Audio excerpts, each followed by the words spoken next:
Pablo Escobar was the world's most successful drug trafficker. He was also its most deadly. During his 17-year reign at the top of the Colombian cocaine empire, he ordered the killings of thousands of people, including judges, ministers of parliament, and even presidential candidates. At the height of his power, he was raking in over $1 million a day. Yet in the end, he was forced to live as a fugitive in the Colombian jungle. Shot down on a rooftop in the city that he ruled over, his was an epic fall from grace. In this episode of Biographics, we go deep into the South American drug world to reveal the true life of Don Pablo.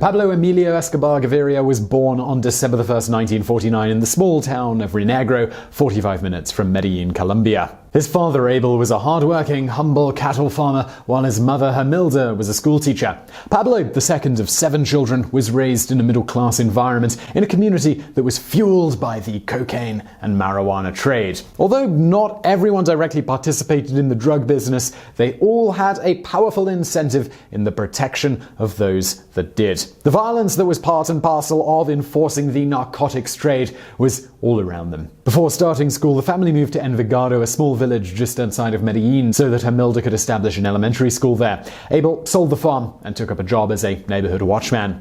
Through her work at the school, Hermilda soon became a popular and well-respected member of the community. At school, Pablo proved himself to be an able and quick-witted student. Although tending toward the chubby side thanks to his love of fast food, he was talented in all ball sports, with a special love for soccer.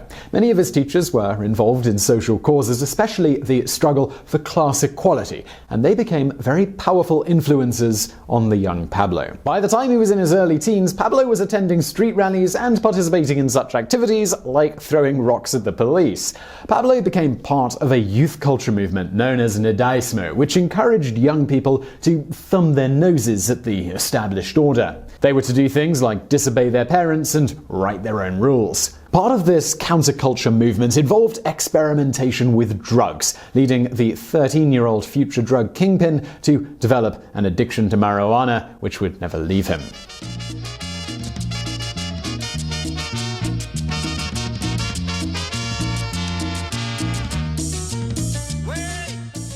By the age of 16, Pablo had developed into a plump, short youth, standing at just over 5'6". He had a round face and wore a slight moustache. A couple of months before reaching his 17th birthday, he dropped out of school, bored with the straight-laced routine and keen to make his own way in the world. After quitting school, the enterprising Pablo started up a bicycle repair shop. He would prowl the streets and the local dump in search of discarded bicycle parts and then use them to fix bikes for cheap. With the money that he made from this enterprise, he purchased himself a Lambretta motorcycle. Now with a means of fast escape, he began planning how to make more money more easily than by repairing bicycles for a pittance. According to legend, Pablo's foray into crime began with him stealing headstones from the local cemetery, sandblasting the names from them, and then reselling them. Pablo then decided, though, that the route to quick cash lay in commercial business robbery. He started by scoping out potential targets. He would then ride to the target business on his motorbike, slip a balaclava over his head, and rush the business with a knife or a gun in hand, demanding money, and then be got out of there. All of this would happen in about 30 seconds. After a few successful robberies, Pablo recruited his cousin to join him. One would ride the bike and act as the getaway rider while the other stormed into the business. But within a few months, Pablo became bored of this and moved on to bigger and easier things. He established a contact with a Renault car dealership who would provide him with copies of the keys to cars that he had just sold, along with the addresses of the buyers. All that Pablo had to do was turn up at the address and drive the cars away. In his late teens, though, Pablo got caught in the act of stealing one of these cars. He ended up spending several months in La Ladera jail, which was to him a very positive life experience. It was in this jail that he learned how to move into bigger criminal activity, including kidnapping and drug trafficking.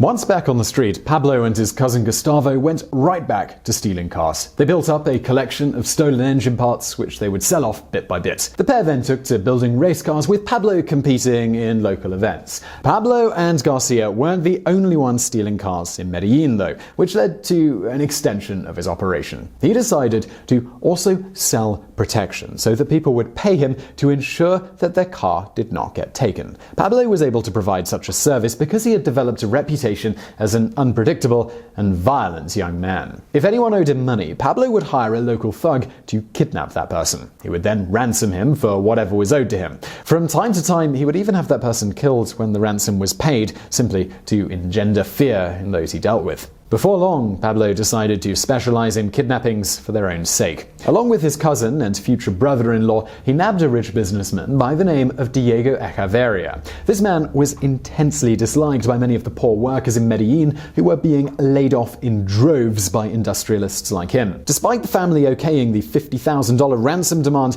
Echeverria was beaten, strangled, and then dumped in a ditch. Even though he had just committed a terrible crime, his choice of victim made Pablo hugely popular among the common folk of Medellin. In a strange way, they saw the killings as Pablo striking a blow for social equality.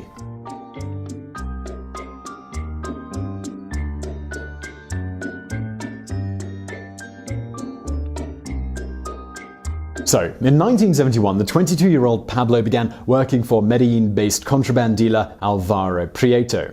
Under Prieto, Pablo was doing a modest amount of drug trafficking. Before long, however, he decided that he wanted more of a slice of the pie for himself. He drove his stolen Renault 4 to Ecuador and bought 5 kilograms of Peruvian cocaine paste. Successfully passing through a number of police and military checkpoints, he returned to Medellin, where he processed the cocaine. He next contacted fellow criminals, the Ochoa brothers, to set up a sale to a local cocaine chief called Fabio Restrepo. The sale netted Pablo close to $100,000, far surpassing anything he had previously done and setting himself up firmly on the path to becoming a high-end drug dealer. Within 2 months, Fabio Restrepo had been murdered. Suddenly, there was a new man at the head of the Medellin cocaine operation, and that was Pablo Escobar. Now, importantly, it has never been conclusively proven that Pablo murdered Restrepo, but that was what everyone involved believed. The majority of people working for Restrepo were upper-class dandies. They were pretty frightened by Pablo and the ruthless hoodlums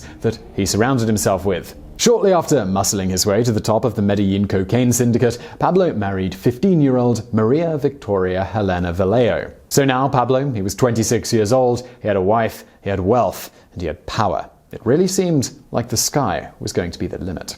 The cocaine trade from Panama through Colombia and into the United States boomed in the late 1970s, with most of it being trafficked through Escobar's organization. Under Pablo, the cocaine industry became streamlined. He purchased a fleet of airplanes, including a Learjet, to transport the drugs into the United States, where there was an inexhaustible supply of willing buyers. 2 months after his wedding, though, Pablo and 4 others were arrested, returning from a drug run to Ecuador. Drug enforcement agents found 39 kilos of cocaine hidden in the spare tire of their truck. That amount of coke would see Pablo put away for a long, long time. His first tactic in getting out of the mess was to bribe the trial judge. The offer, however, was flatly rejected. Pablo then had his team research the judge's background. They discovered that he had a brother who was a lawyer and that the 2 men did not get on. The lawyer was contacted and offered a huge amount to represent Pablo in the case. As suspected, the judge was forced to recuse himself due to the conflict of interest. And the new judge, well, he had less scruples about taking the payment. He accepted the bribe, and Pablo and his cohorts walked free. Exorbitant amounts of money were now pouring into Colombia,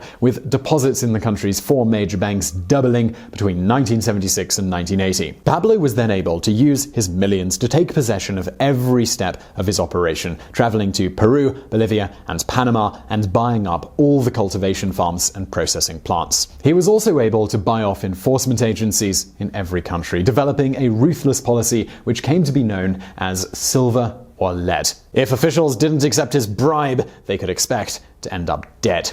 By 1980, Pablo was at the absolute height of his power. With every law enforcement agency on his payroll, he was the unofficial king of Medellin. He wasn't the only cocaine impresario in Colombia, but he he certainly was the most successful. He owned multiple mansions, he had racing cars, helicopters, and planes, and was constantly surrounded by bodyguards and hangers-on. Cocaine money absolutely transformed Medellin, with discos and high-end restaurants opening up all over the city. One of Pablo's passions was soccer, and now he was able to indulge it. He paid to have fields leveled and sodded and lights installed so that he and his crew could play at night time. He also employed professional game callers to announce the matches as if they were an FA Cup final. In 1979, Pablo built a lavish country estate on a 7,400-acre ranch 80 miles outside of Medellin, and he dubbed it Hacienda Los Napoles. He brought exotic animals from all over the world to populate the farm, built 6 swimming pools, and a huge mansion that could sleep 100 guests. At the same time that he was indulging his every materialistic whim in private, Pablo began tending to his public image. He constantly denied that he was involved in any illicit activity, portraying a formal, likable persona and appearing humble and polite. He consciously cultivated the image that he was a freedom fighter for the underprivileged, setting himself up as an alternative to the establishment. He also poured millions of dollars into social construction programs. Between 1980 and 1982, Pablo did more to help the poor in Medellin than the Colombian government had ever done. One of his most popular initiatives was a housing project that was called Barrio Pablo Escobar, where houses were built and given to families who had previously been sheltering in shacks at the city dump. This and a host of other projects easily made him the most popular citizen in Medellin. In private, Pablo conducted himself in an understated manner. He spoke softly and was generally relaxed and casual with the people around him. He was also hugely self-indulgent, with food, with drink, and with women, and he considered himself a law unto himself. As an example of this, on one occasion when an employee was found to have stolen from him, Pablo had him brought before him, bound hand and foot, and then kicked him into the swimming pool, making everyone watch as the man drowned.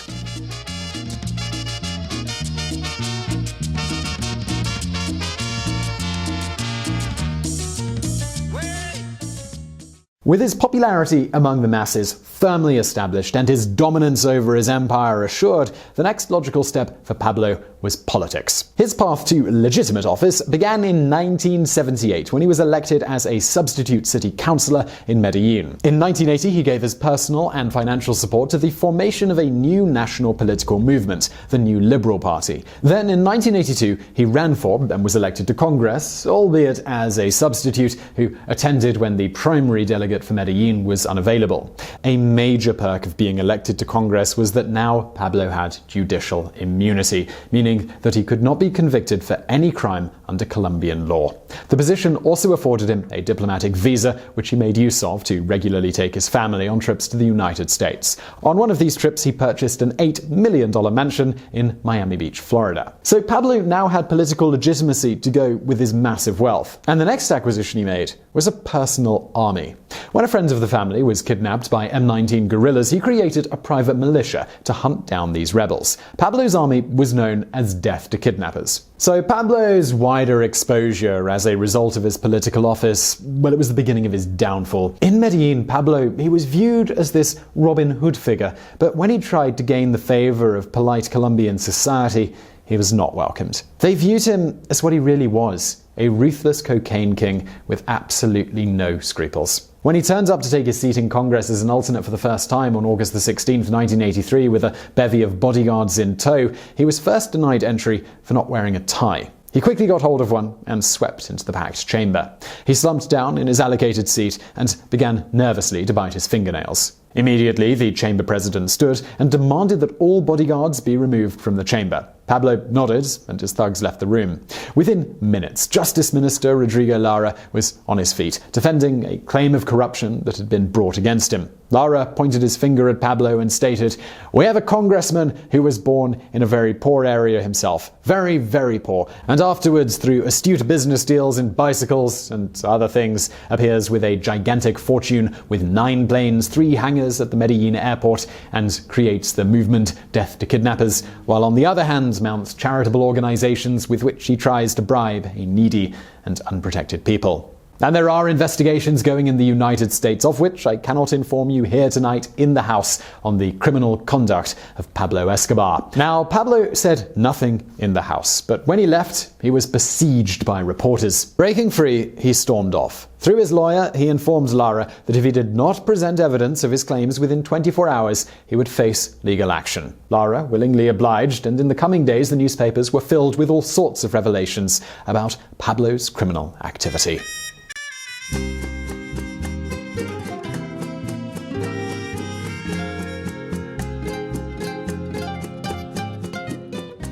Pablo was now persona non grata in political circles. He was kicked out of the new Liberal Party, and the US Embassy revoked his diplomatic visa. The Catholic Church also renounced their support of him. The government even seized 85 of the exotic animals on Pablo's ranch, claiming that they had entered the country illegally. Pablo's political career was now in ruins. Even worse for Pablo, the Colombian government, at Lara's urgings, was fast-tracking an extradition treaty with the US that would see him tried in America for selling cocaine in that country. In May of 1984, Justice Minister Lara was shot 7 times while riding in his chauffeur-driven limousine. But Pablo had powerful enemies. US President Ronald Reagan had announced a major crackdown on the cocaine trade. With the death of Lara, the Colombian government were willing to cooperate with American authorities to go after narco kingpins. And Pablo, he was the biggest of them all. The killing of Lara also turned much of the Colombian population against Pablo. By this act, he had declared war on the state.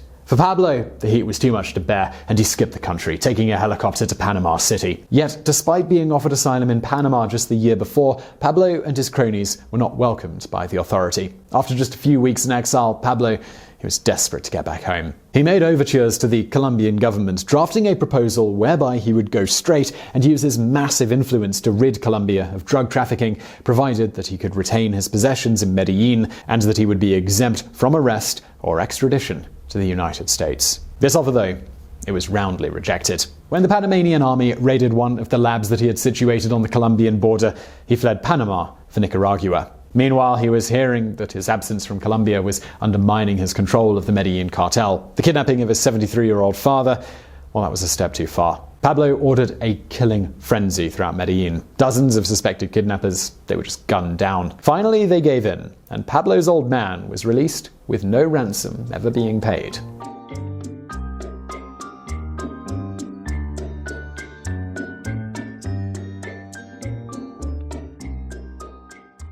In the midst of the carnage over his father's kidnapping, Pablo returned to Colombia. He was now determined to take on the state with everything that he had. Around Medellin, he was untouchable, having bought off every official. This allowed him, although being the most wanted man in the country, to move around the town freely. Pablo's vengeful focus during the mid-80s was squarely centered on the judiciary, especially judges who supported the extradition treaty with the US. During this time, more than 30 judges were shot dead. Then, in November of 1985, the guerrilla group M19, having been paid $1 million by Pablo, stormed the Palace of Justice and held the entire Supreme Court hostage. They demanded that the government renounce the extradition treaty. In the resulting siege, 11 of the 24 justices, along with 40 of the rebels, were killed. By the beginning of 1988, killings were being reported on an almost daily basis. Martial law was declared to prevent the state from toppling. On August the 18th, 1989, Pablo's kill squads gunned down both the front-running presidential candidate, Luis Galen, and a state police chief. In the following 4 months, the Colombian government apprehended and sent more than 20 suspected drug traffickers to the United States to stand trial. A national police unit was stationed to Medellin specifically to hunt down Pablo. Within the first month, 30 of the 200 men stationed there had been killed. Pablo was evading his government and inflicting enormous casualties, but he was a man constantly on the run. He always stayed a step ahead of his pursuers, but he was growing tired of the constant relocations that were needed. Eventually, he was driven to negotiate. Pablo agreed to put an end to all the violence, to stop all criminal activity, and hand himself in. In exchange, he demanded preferential treatment in a prison of his choosing and a reduced settlement. The government had already revoked the extradition treaty to the US with its 1991 constitution, so he didn't have to worry about being sent to America. And with all of that, Pablo was duly arrested and duly tried. He began his sentence at La Catedral prison in June of 1991, but this, well, it was like no other prison on earth. It featured a football pitch, jacuzzi, and a bar. All of the prison guards were Pablo's employees. The prison cells were more like hotel suites, and the food that Pablo and his fellow inmates ate was prepared by chefs who were brought in from the finest restaurants. But after a few months, accounts began to reach official channels that Pablo was continuing to pursue his criminal activities from the prison. This was a violation of the surrender agreement, and moves were put in place to seize him and move him to a regular prison. Pablo's connections enabled him to get wind of the plan, and he escaped before authorities could get to him.